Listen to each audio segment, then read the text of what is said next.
At American Autowire, we continually strive to not only release new products, but make improvements to our existing lineup as well. We've made quite a few changes to our 1964 through 66 Mustang Kit to make it even more complete as well as easier to install. The dash harness was the recipient of many of these revisions, and the most visible change is the switch to our more compact builder-style fuse panel. The builder fuse box has a smaller footprint, which allowed us to move the panel off of the firewall. The original kit design blocked the pass-through for the AC lines into the firewall, but the new panel allows clear access. In addition to the panel, a new vehicle-specific fuse box mounting bracket and hardware are included with the kit. Disconnects have been added for the gauge cluster, as well as engine compartment wiring.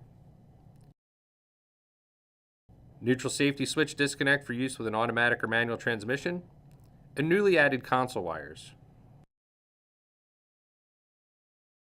The kit redesign has also carried over to the rear body, where a dome light disconnect is now included for easier routing and installation. In addition to the engine compartment disconnects, the new 1964 through 66 Mustang Kit includes a larger 6-gauge alternator feed and megafuse assembly. In addition to the physical kit changes, we've incorporated what we've learned from the previous version and improved the instructions as well. This includes new images and drawings to make for a better installer experience.